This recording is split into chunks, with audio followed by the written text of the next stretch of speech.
मुझे खुशी है कि तुम सच्चाई देख सकी और अब अपने लिए उसे ही चुनोगी जो तुम्हें सच्चा प्यार करे। एक मौका कईयों की जिंदगी बना देता है। इसे आजमाओ, फिर देखो तुम्हारा अकेलापन कैसे दूर होता है। नायरा की बात पर रागिनी ने मुस्कुराकर सिर हिला दिया। फिर कुणाल को देखकर बोली, मुझे माफ करना आज तक जितनी भी परेशानी मैंने तुम्हें दी। मैं बस तुमसे एक ही बात कहना चाहती हूँ कि तुम सच में बहुत किस्मत वाले हो जो नायरा तुम्हें मिली। बस मेरे भाई से केयरफुल रहना। उसकी बात पर कुणाल ने भी सिर हिला दिया। उसके बाद उसने नायरा से कहा, मैं आज ही यहाँ से अपनी नई जिंदगी शुरू करने पेरिस जा रही हूँ। सोचा तुम दोनों को बता दूं। नायरा, लेकिन अचानक ऐसे क्यों? ये तुम कह रही हो जिसने मुझे उस खतरनाक आदमी को एक मौका देने के लिए कहा। ये कहकर रागिनी हंसने लगी। उसी के साथ नायरा और कुणाल भी मुस्कुरा दिया। अब आगे। नायरा, ये तो बहुत अच्छा है कि तुम अपनी इस नई जिंदगी के सफर में अकेली नहीं हो। हाँ, एक और बात, तुम बिल्कुल भी टेंशन मत लेना। जिसके साथ तुम हो उसे मैं बहुत अच्छे से जानती हूँ, इसलिए बेफिक्र होकर जाओ और खुश रहना। स्माइल। अब नायरा सिंघानिया और होने वाली मिसेस नायरा कुणाल कपूर ने जब मोहर लगा ही दी है तो मेरा पीछे हटना तो अब नामुमकिन है। ये कहकर रागिनी जोर जोर से हंसने लगी। वही उसकी बात सुनकर नायरा भी मुस्कुरा उठी, लेकिन यहाँ कुणाल के मन में तो अलग ही गुदगुदी होने लगी थी नायरा के नाम के साथ अपना नाम जुड़ता सुनकर। ऐसे तो उसने भी नायरा को अपनी होने वाली बीवी या वाइफी कहा है, लेकिन किसी और के मुंह से ये सुनना एक अलग ही खुशी की लहर को जन्म दे गया। वह तब से ही अपनी आंखों में बेसुमार प्यार लिए नायरा को निहारे जा रहा था, जो खिड़की से आती चांद की रोशनी में और करिश्माई लग रही थी। तब कुणाल के मन में फिर से वही गाने की लाइन बजी, अप्सरा हो तुम या कोई परी, तारीफ ये भी तो सच है कुछ भी नहीं। मैं अगर कहूँ तुम सा हसीन कायनात में नहीं है कहीं। चमकता दिल चमकता दिल चमकता दिल, स्माइलिंग फेस धक धक धक। कुणाल अपने दिल पर हाथ रखे बस नायरा को निहारे जा रहा था और अपने मन यही गाना गुनगुना रहा थी कि इतने में नायरा ने कुणाल की टाई खींच ली और अपने एकदम करीब करके के उसके खुले होठों को अपने होठों से बंद कर दिया। उसके इस एक्शन से कुणाल, जो पहले ही नायरा में खोया हुआ था, एकदम से सदमे में चला गया। लेकिन फिर उसे बहुत खुशी हुई कि नायरा उसे सबके सामने किस कर रही है। लेकिन बेचारा, जैसे ही वो नायरा को किस बेक करने के लिए अपने होश में आया, उससे पहले ही नायरा वहां से भाग गई। बेचारा कुणाल तो ठगा सा रह गया और उसी हैरान एक्सप्रेशन के साथ उस दिशा में देखने लगा जहां से नायरा अभी गई। अस्टोनिश्ड फेस। अरे मुंह तो बंद कर। जैसे ही कुणाल ने ये आवाज सुनी, उसने तुरंत अपने पीछे देखा जहां दो भाई खड़े थे। एक जिसने अभी कमेंट किया वो कोई और नहीं, कुणाल का जिगरी यार ऋषि था और उसी के साथ हमेशा पोकर चेहरा रखने वाला नायरा का बड़ा भाई नक्षत्र था।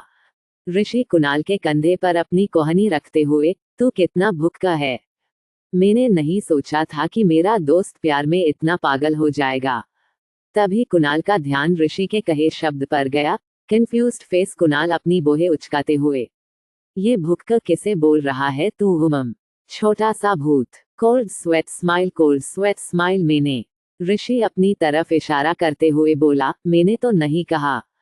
फिर अपने भाई को देखकर, कहीं आपने तो नहीं कहा ना भाई, और यहाँ खामखा मैं बेचारा प्यारा कुंवारा लड़का फंस जाओ। इतना कहकर उसने ना अब देखा ना ताब, बस वहां से 9-2-11 हो गया। उसकी इस हरकत पर दोनों ने एक दूसरे को देखकर अपना सिर ना में हिला दिया। दोनों ही जानते थे कि जब वो उन दोनों में से किसी का भी मजाक बनाता तो तुरंत पलटकर भागना पसंद करता था। फिर नक्षत्र कुणाल के पास आया और पूछा, मैंने सुना जो बात हुई, लेकिन मैं ये समझ नहीं पा रहा हूँ कि जो लड़की यहाँ पार्टी में किसी प्लेन के साथ आई थी वो अचानक कैसे सुधर गई। Confused face. आप सही है साले साहब, लेकिन वो कहते हैं ना, जब ठोकर देने वाला अपना हो तो गैर के दर्द का प्रभाव बहुत हद तक खत्म हो जाता है। ये सब कहते हुए कुणाल उस पल के बारे में सोचने लगा और वैसे वैसे नक्षत्र को बताने लगा। फ्लैशबैक। नायरा और कुणाल के डांस के बाद, जब दोनों एक दूसरे का हाथ पके सभी अतरंगी कपल्स को डांस करते हुए देख रहे थे, तभी नायरा की नजर रागिनी पर पड़ी, जो बहुत ही परेशान लग रही थी और बार बार बाहर की तरफ देख रही थी। उसी समय उसे एक कॉल आया और वो बाहर चली गई। नायरा भी जाने लगी तो कुणाल ने उसका हाथ नहीं छोड़ा। जब नायरा कुणाल को देखने के लिए मुड़ी तो उसकी नजर पहले से ही उसे देख रही थी। कुणाल, मुझे एक काम याद आ गया है, मैं बस यूं गई और यूं आई। उसके इतना कहते ही कुणाल ने पूछा, क्या ये काम रागिनी मेहता से जुड़ा है?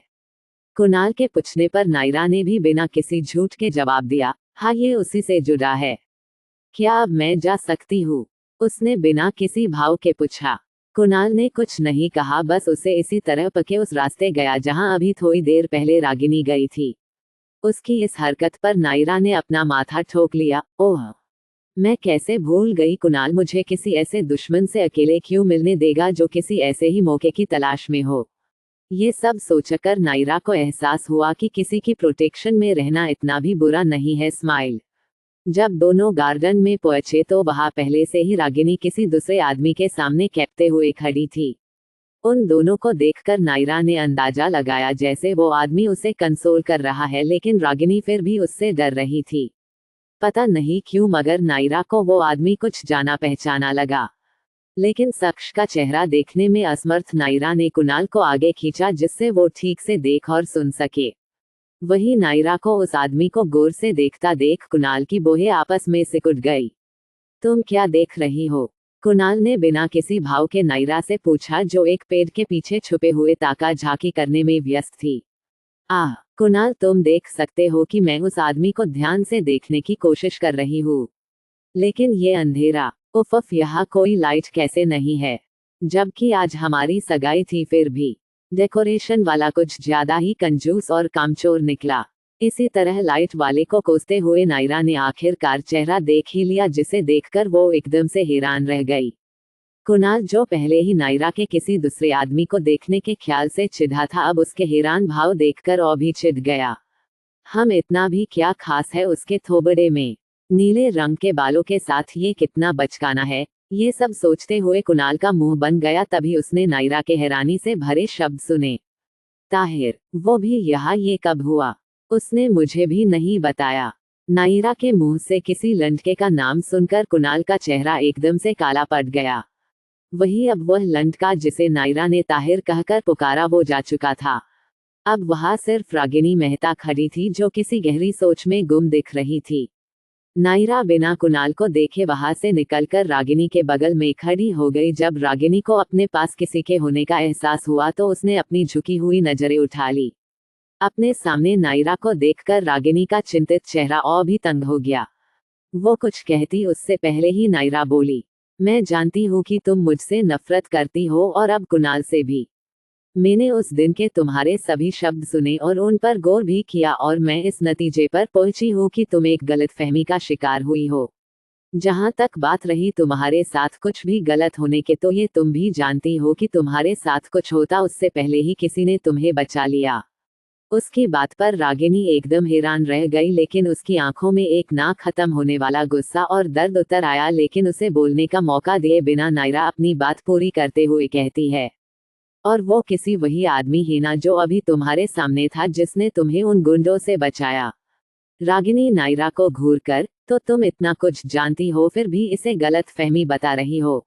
लेकिन मैं पागल नहीं हूँ, मैंने खुद अपने कानों से सुना जो उन गुंडों ने कहा था। वो एक साफ नाम था, कुणाल कपूर। इसके अलावा तुम दोनों के अलावा मेरी दुश्मनी किससे होगी? नायरा ने उसे सुना मगर कुछ नहीं कहा, बस अपना फोन निकाल कर कुछ किया, फिर रागिनी को देखकर बोली, मैंने तुम्हें तुम्हारे हर सवाल और गुस्से का कारण भेजा है।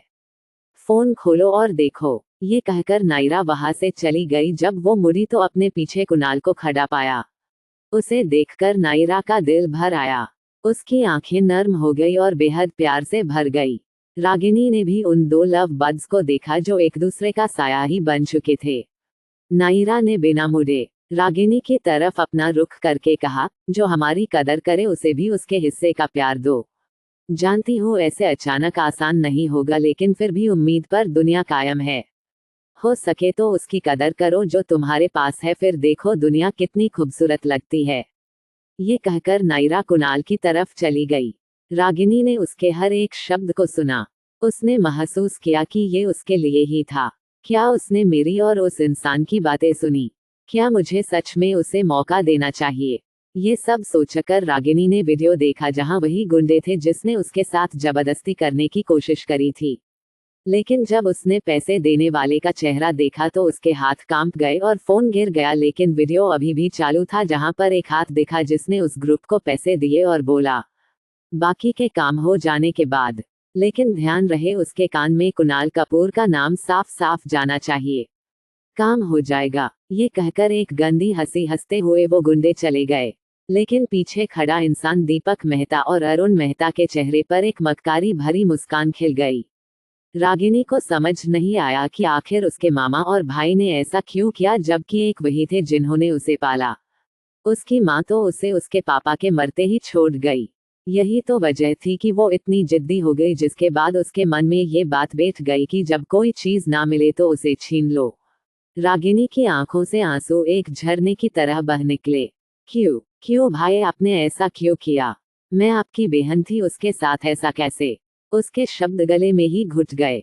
पता नहीं कितने समय तक वो रोती रही, तभी उसे एक फाइल और मिली। फोन की मैसेज ट्यून सुनकर उसने फोन उठा लिया और फिर से नायरा की तरफ से एक मैसेज था जिसमें एक फाइल थी जिसमें साफ साफ दिख रहा था कि उसके पापा की पूरी प्रॉपर्टी उसके नाम थी।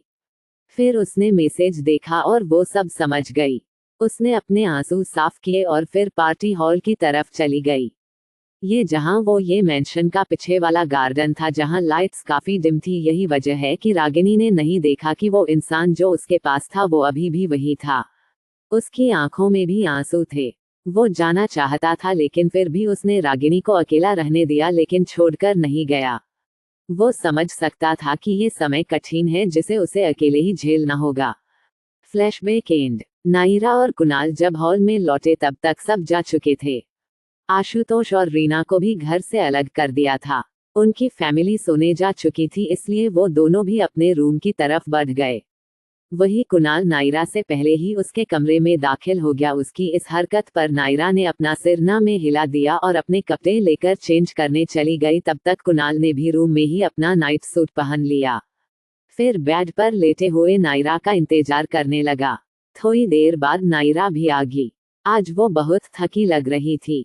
उसने कुणाल से कुछ नहीं कहा, बस सीधा बेड पर जाकर अपनी साइड लेट गई। नायरा के लेटते ही कुणाल ने उसे खींच लिया, जिससे नायरा का सिर कुणाल की चेस्ट पर था और कुणाल के दोनों हाथ नायरा की नाइटी के अंदर से उसकी खुली कमर से लिपटे हुए थे। उसी पल कुणाल ने और बोला, ताहिर कौन है? तुम उसे कैसे जानती हो?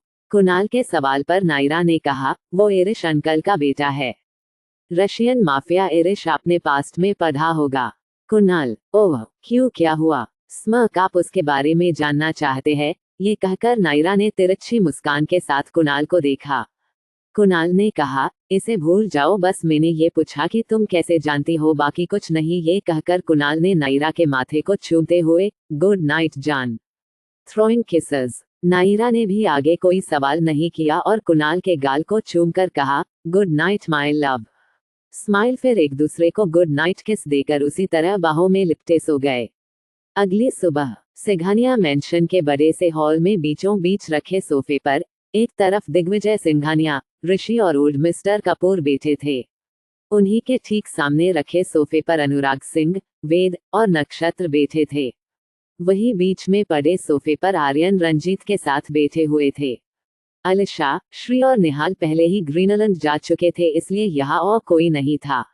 तभी उस शांति को खत्म करते हुए अनुराग सिंह दिग्विजय सिंघानिया को देखते हुए पूछते हैं, अल्पविराम, तो क्या कल जो तुम्हारे बेटे के साथ वीडियो में लड़की थी वो तुम्हारे खानदान की बहू है?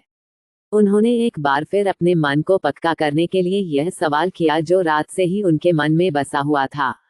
दिग्विजय जी हैरानी से, आप क्या सोच रहे हैं?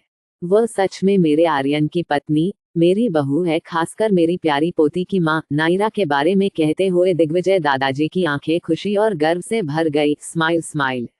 अनुराग सिंह को भी यकीन हो गया कि जिसे उन्होंने हर जगह खोजा वो यहाँ मुंबई में थी। अचानक उनका दिल गम में डूब गया। गम इस बात का कि उनकी बहन जो हमेशा कहती रही कि उसकी बेटी जिंदा है, लेकिन जब उन्होंने उम्मीद छोड़ दी तो किस तरह वो बिखर गई थी। क्या अब अपनी बेटी और नातिन के अस्तित्व के बारे में जानकर वो फिर से जी उठेगी? ये सोचते हुए उनकी आंखें हल्की नम हो गई।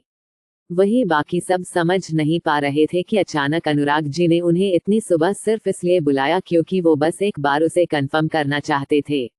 वे सभी अभी अपनी सोच में गुम ही थे कि उन्हें सीढ़ियों से किसी के आने की आहट मिली। सबने उस तरफ देखा जहां दो लोग एक साथ खड़े थे। ये कोई और नहीं, कुणाल और नायरा थे। कुणाल ने आज सिंपल घर में पहनने वाले कपड़े पहने, ब्लैक शर्ट के साथ ब्लैक पेंट। वहीं नायरा ने व्हाइट क्रॉप टॉप के साथ ब्लैक जीन्स पहना था। दोनों ही दिखने में कमाल लग रहे थे। उन दोनों की जोड़ी किसी सुंदर दृश्य जैसी लग रही थी। सभी घर वाले चाहकर भी अपनी नजरें नहीं हटा सके जब तक दोनों आकर आर्यन के पास ना बैठ गए। बीच के सोफे पर पहले आर्यन बैठे थे, उनके बगल में नायरा, कुणाल, फिर रंजीत जी। अनुराग सिंह की निगाहें तो तब से ही नायरा पर टिकी थी जब से उसके आने की खबर उन्हें मिली। अपनी प्यारी नातिन को देखकर वह बहुत भावुक हो गए। जब नायरा की नजर उन पर पड़ी तो वो तुरंत उनके पास चली गई। नाना जी, ये कहते हुए नायरा ने उनका हाथ पकड़ लिया।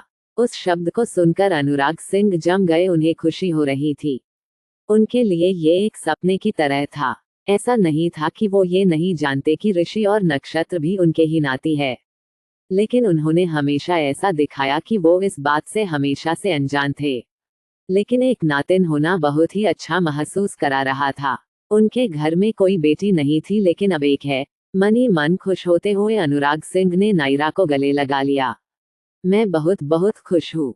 Smile smile, open mouth smile, ये जानकर कि आप हमारे घर की बेटी है, मेरी नातिन। फिर नायरा से अलग होकर, अब देखना आप नायरा, मेरी प्यारी बहन और आपकी नानी कैसे जीवंत हो उठेगी।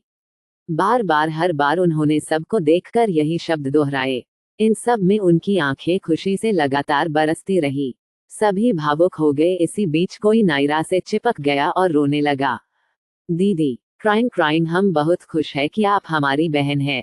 अब आप हम सबको कभी छोड़कर मत जाना, और खासकर बुआ दादी। इतना कहते हुए वेद जोर जोर से रोने लगा।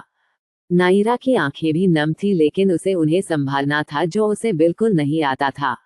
नायरा ने कुणाल को देखा। कुणाल भी समझ गया और आकर वेद के बालों में हाथ फेरते हुए कहने लगा, ठीक है साले साहब, आपकी दीदी अब कहीं नहीं जाने वाली, और अगर इन्होंने जाने की सपने में भी सोची तो आप और हम मिलकर इन्हें बंद कर देंगे, जिससे ये कहीं ना जा पाए।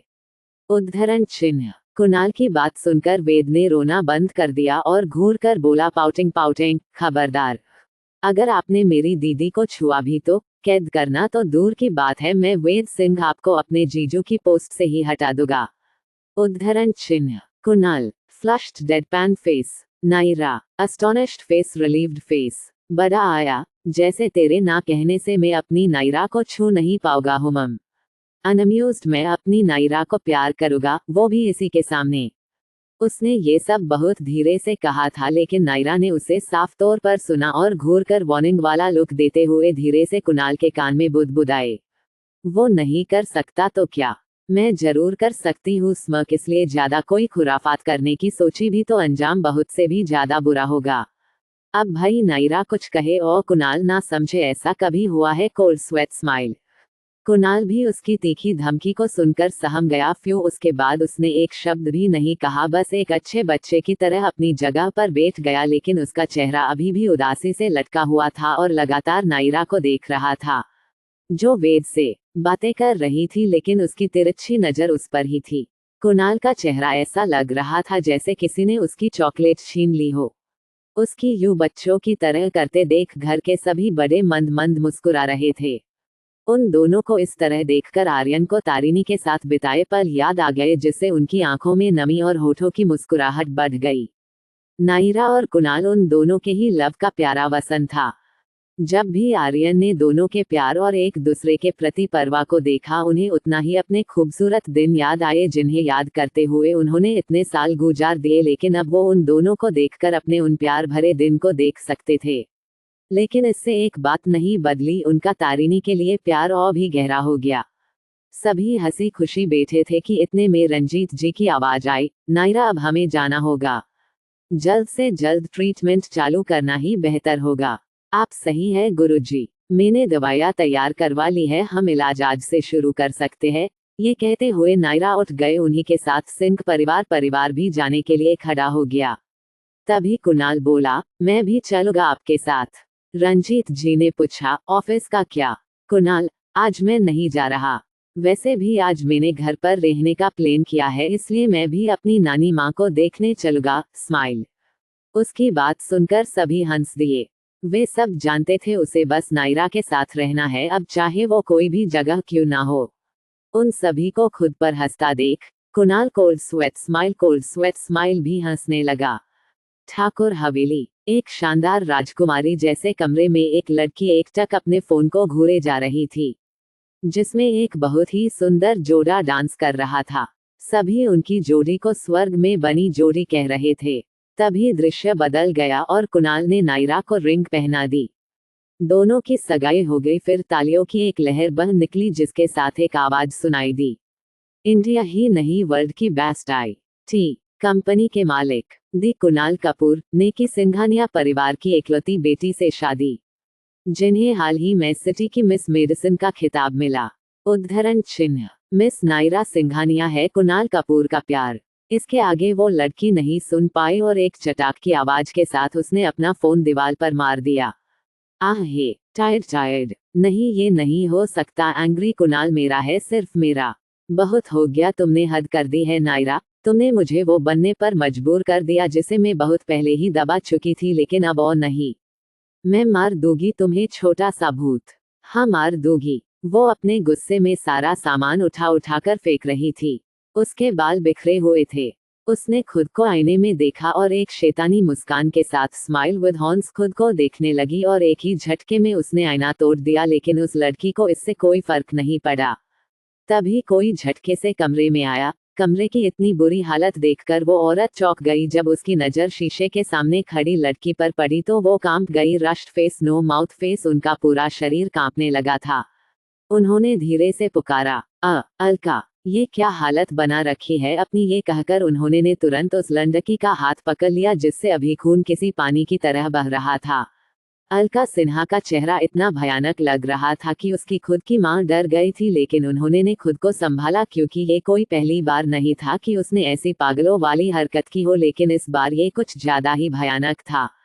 अलका ने कुछ नहीं सुना, वो अभी भी बड़बड़ाए जा रही थी। मां, मैं उस नायरा का हाल भी इस टूटे हुए आईने को देखकर बिल्कुल ऐसा नहीं, इससे भी बुरा हाल करूंगी। मां, मैं नहीं छोड़ूंगी। अब एंग्री तुम देखोगी असली अलका सिन्हा को। ये कहकर वो एक राक्षस की तरह हंसने लगी। उसकी हंसी सुनकर मिसेस सिन्हा भी डर गई। वही सिंह मेंशन में नायरा अपनी नानी माँ को चेक कर रही थी, ये जानने के लिए कि जो दवा उसने उन्हें दी थी उसका असर कैसा है। लेकिन उसे ये जानकर आश्चर्य हुआ कि उस पिल ने भी कोई असर नहीं किया, जिसके चलते नायरा को टेंशन होने लगी।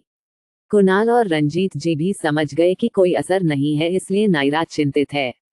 नायरा निराश हो गई, उसने कमरे को छोड़ दिया। कुणाल और रंजीत जी भी उसके साथ नीचे हॉल की तरफ आ गए। वहां हॉल में मौजूद सभी लोगों का ध्यान नायरा की तरफ गया। नाना जी, वो जहर नहीं है, कोई असर नहीं हुआ, नायरा ने उदासीनता से अनुराग सिंह को देखकर कहा, जो उसे ही अपनी उम्मीद भरी निगाहों से देख रहे थे। नायरा के जवाब को सुनकर सभी हैरानी में थे। ये कैसे हो सकता है? अगर वो जहर नहीं है तो क्या है? मुझे बताओ। अनुराग नानाजी ने अपनी सवालिया आंखों से उसे देखा। इसे सिर्फ जहर कहना गलत है, लेकिन इसका काम और असर किसी भी जहर से ज्यादा खतरनाक और तेज है। नायरा ने सभी को देखा जो गौर से उसे सुन रहे थे। उसने आगे कहा, इसे एक जादुई श्राप कहना गलत नहीं होगा, जो सिर्फ सिंह परिवार की औरतों पर किया गया है, क्योंकि अगर ये वायरस या भी जहर होता तो मेडिसिन की दुनिया में इसका इलाज जरूर होता। मगर वो रुक गई, क्योंकि उसे जरूरी नहीं लगा अपनी बात को पूरी करना, लेकिन वो सभी समझ गए कि इसका कोई इलाज नहीं था। नायरा ने भी जो जरूरी था उसके ऊपर विचार करने के बारे में सोचकर रंजीत जी से कहा, क्या कोई है जो अपनी शक्ति, मेरा मतलब है क्या किसी ने अपनी जादुई शक्तियों से कभी दवा बनाई हो? नायरा के पूछे प्रश्न पर सभी एक बार फिर स्तब्ध रह गए। जादू से दवा, इसके बारे में तो उन्होंने कभी नहीं सुना, लेकिन अनुराग नानाजी जी के भाव एकदम से बदल गए, जिसे नायरा ने बखूबी देखा। अनुराग नानाजी थोड़ा झिझकते हुए बोले, ऐसा नहीं है कि इसे कोई नहीं कर सकता, लेकिन जो इस कला को जानती थी वो तो कब की मर चुकी है। उद्धरण चिन्ह। क्या फ्लश्ड नायरा हैरान थी और निराश भी कि एक रास्ता होते हुए भी उसके चलने से पहले ही बंद हो गया।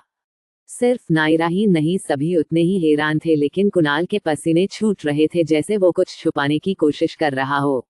नायरा का ध्यान भी नहीं था कि उसकी इस बात पर कि जादू से दवा का आविष्कार किया जा सकता है कि नहीं। कुणाल जो एक भावहीन व्यक्तित्व का इंसान था, आज उसके चेहरे पर बेचैनी ने अपनी जगह बना ली थी। उसी समय नायरा को भी अजीब सी आभा महसूस हुई। उसकी नज़र एकदम से कुणाल पर गई, जिसने नायरा को मुड़ते देख खुद को उसकी आंखों से छुपाने के लिए घूम गया। अब कुणाल की पीठ नायरा की तरफ थी। नायरा को उसका व्यवहार बहुत अजीब लगा, लेकिन तभी उसने कुछ ऐसा सुना जिसे सुनकर उसकी आंखें आश्चर्य से बड़ी हो गई। इतना ही नहीं, कुणाल ने भी हैरानी से पलटकर नायरा की तरफ देखा। जब दोनों की आंखें मिली तो जैसे वो कुछ समझ गए हो। अनुराग नानाजी जी ने साफ शब्दों में कहा, इस कला की मैंने सिर्फ एक लंडकी को करते देखा है, और वो कोई और नहीं, तुम्हारे नाना निरंजन राजवंश की बहन मिताली राजवंश थी। उद्धरण चिन्ह। मिताली राजवंश। केवल ये नाम ही काफी था वहां मौजूद सभी को सदमे में छोड़ने के लिए। कुणाल और नायरा दोनों ही गहरी सोच में जा चुके थे। तभी नायरा ने अपने शक को पक्का करने के लिए पूछा, नानाजी, क्या मरे हुए लोगों की कला, जो उनकी निजी संपत्ति भी होती थी, उसे सीख सकता था? उद्धरण चिन्ह। नहीं, पहले तो ऐसा कुछ नहीं होता था। सभी अपनी कला और अलग कौशल के प्रति बहुत ही सावधान थे, जिससे उन्हें किसी को सिखाना ना पड़े। और जहां तक बात रही जादुई दवाई कौशल का, तो ये चमत्कारी रूप से सिर्फ मिताली को मिला था और उसी के साथ खत्म भी हो जाना चाहिए था। कुछ सोचते हुए अनुराग सिंह ने कहा, इसका मतलब जिसने दवा बनाई है उसी के पास इलाज है, और अगर इस तकनीक का मालिक मर गया तो किसी और का इसे आजमाना लगभग नामुमकिन होना चाहिए, पर ऐसा नहीं हुआ। इसी सोच के साथ नायरा की आंखें सदमे से बड़ी हो गई। उसने कुणाल को देखा, जिसके मन में और आंखों में भी वही सवाल था। सभी ने हैरानी से दोनों के रिएक्शन को देखा। तभी नायरा की एक तीखी आवाज सभी को अपने कानों में सुनाई दी, इसका मतलब साफ है कि मिताली राजवंश कभी मरी ही नहीं थी। इतना ही नहीं, ये वायरस भी उसी के द्वारा बनाया गया होगा। उद्धरण चिन्ह। इसका मतलब रॉयल फैमिली में लगा श्राप भी झूठा है, जिसे साबित करने के लिए हर बार बच्चे चुराए गए। इतना ही नहीं, ऐसी परिस्थिति पैदा की गई जिससे दो लोग जिन्होंने पहले से प्यार किया, फिर शादी देर सवेर बिछड़ गए। ये किसी कुदरत का नहीं, बल्कि किसी के शैतानी दिमाग का खेल है। एक एक शब्द को गहराई से सोचते हुए कुणाल ने बहुत ही गंभीर भाव से कहा, उन दोनों की बातें सभी लोगों के लिए किसी झटके से कम नहीं थी। ऐसा ही एक झटका देते हुए नायरा ने आगे कहा, इतने साल एक बेगुनाह को सजा मिली, पूरा परिवार खत्म हो गया, लेकिन छोड़ गया एक कलंक। राजवंश रॉयल्स के वारिस निरंजन राजवंश ने शक्ति के मोह चूर होकर अपनी ही बहन को मौत के घाट उतार दिया। डिसअपॉइंटेड, जिसे जिंदगी भर आज भी धोया जा रहा है। एक चाल में सब बर्बाद हो गया, कहते हुए नायरा की आंखें झलक उठी। आखिर हो भी क्यों ना, जिसे सजा मिली वो उसके अपने थे, जो बर्बाद हुआ वो उसकी अपनी मां का परिवार था। सब कुछ सोचते हुए नायरा के अंदर एक उदासी से भरा गुस्सा पलने लगा था। कुणाल ने उसे पकड़ लिया और बोला, अभी जो जरूरी है उसके बारे में सोचो जान। कुणाल ने नायरा के सिर को अपने सीने से लगाकर उसके बालों को हल्के से सहलाते हुए कहा, मुझे माफ करना जान, मैंने इस बात को छुपाया। मैं जानता था कि मिताली राजवंश जिंदा है, लेकिन मैंने इस बात को अभी के लिए टाल दिया, क्योंकि हमारे लिए सबसे पहले अपनी शक्ति को एकजुट करना जरूरी है, और सबसे जरूरी हमारी शादी। कुणाल अपनी लापरवाही के लिए खुद को दोषी महसूस कर रहा था। तभी नायरा के सवाल से वो अपने ख्यालों से बाहर आया। अब हम बिना उस औरत को ढूंढे मौजिकल पोषण कहाँ से बना सकेंगे? उस औरत का जिक्र करते हुए नायरा के आंखें और चेहरा गुस्से से लाल हो गया था। इसके जादुई जड़ी बूटी के साथ मौजिकल चिमनी और इसका अनोखा फॉर्मूला भी। सभी को उसकी दशा समझ आ रही थी। गुस्सा तो पूरी सिंह फैमिली को बहुत आ रहा था, लेकिन अपनी परेशानी के कारण उन्हें भी कुणाल का कहना सही लगा। वही कुणाल ने कुछ ऐसा कहा जिसे सुनकर सभी जम गए। कुणाल, मैं जानता हूँ जादुई दवा बनाने के तरीके को, बस हमें इसकी जड़ी बूटी लेनी होगी जो बर्फ की दुनिया में नील पर्वत पर मिलेगी। वो उसी तरह नायरा के बालों को सहलाते हुए आगे बोला, हालांकि हम इसके लिए अपनी किसी भी शक्ति का प्रयोग नहीं कर सकते, और वहां जाने से पहले हमारे पास त्रिरत्न की शक्ति का होना जरूरी है। नायरा ने ध्यान से उसे सुना और बिना किसी सवाल के एक आज्ञाकारी प्रेमी की तरह उसकी बात मान ली। वो बेवकूफ नहीं थी कि कुणाल की दुविधा ना समझ पाए। अगर उसने कहा कि वो जानता है तो बिना किसी दूसरे विचार के नायरा उसके साथ कहीं भी जाने के तैयार होगी। ये तो फिर भी बर्फ की दुनिया होगी। वो तो खुशी खुशी उसके साथ नर्क जाने को भी तैयार थी, बस अपनी माँ और पापा को मिलाने के बाद उसकी जिंदगी और भी सुंदर हो जाएगी। ठीक है, हम उस रत्न को खोजने आज से ही जाएंगे, क्योंकि अब मैं इंतजार नहीं कर सकती अपने दुश्मनों को मारने का। पाउटिंग पाउटिंग फिर अपने हाथों को देखकर, इन्हीं हाथों से सजा दूंगी। फिर एक टेढ़ी मुस्कान देकर, आहे, अगर मैंने धरती पर नर्क नहीं दिखाया तो क्या मेरी मॉम गुस्सा नहीं होगी? सोचते हुए नायरा ने गहरी सांस ली। हुमम, मुझे किसी को निराश नहीं करना चाहिए, खासकर मॉम को।